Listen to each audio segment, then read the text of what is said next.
Dalawang 6'10" na Noipi ang ating pag-uusapan. Ito ay sina Gio Chu at Bricks Versosa.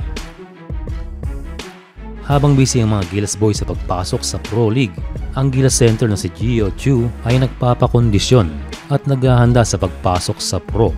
Well, makikita naman ngayon na malaking pinagbago niya physically. Kung noon ay baby boy, ngayon ay makikita ng pagdevelop ng mga muscles ang dating twin tower ni Kai Sotto.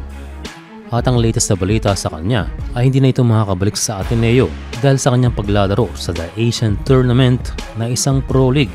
Kaya pro player na ang 22 anyos at 6'10" na si Gio.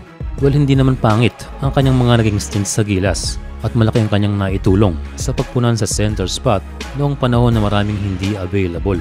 At underrated din ang batang player na ito pagdating sa body strength. Pero ngayon sa kanyang naging hakbang ay kailangan niyang patunayan ang kanyang sarili as a rookie pro. And so ayun na nga, bagong journey para kay Gio Chu. And he played his debut game para sa Taiwan Mustangs na kung saan ay kasama niya si Alex Cabagnot. Sa 21 minutes ay nakapagtala si Gio ng 6 points at 7 rebounds at kanilang tinalo ang Zamboanga Valientes. Ayon sa multiple sources ng tiebreaker times, after ng The Asian Tournament ay magta-tryout si Gio Chu sa isang B-League team, kaya international din ang focus nitong si Gio. Siyempre umaasa ito na makakalaro din sa B-League at kung PBM pag-uusapan ay nandyan lang naman ang liga, kaya walang masamang mag-explore and grab the opportunity kung may darating. Malaki din naman ang potential nitong si Gio, isang mobile na 6'10". Another 6'10" big man ay si Bricks Versosa.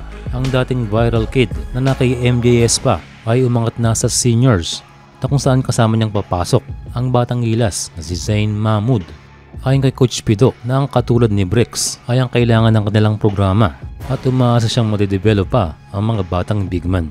Nasa lineup ng UST itong si Bricks sa Phil Oil preseason games. Yun lang hindi pa ito nabibigyan ng pagkakataon sa nagaganap na tournament, pero nandyan na ang potensyal. Naging decente naman ang kanyang junior season, pero ang pagangat sa seniors ay different level, kaya makakabuti sa kanya ito dahil nandoon ang mas malalakas na big man at sa kanyang position ay mga import ang kanyang makakaharap, kaya isang challenge sa kanya ang tunay na laban sa UAAP. Sayang at hindi sila nag-abot ni Gio Chu. Maganda sana itong matchup, pero ang advantage ay nasa sentro ng Ateneo.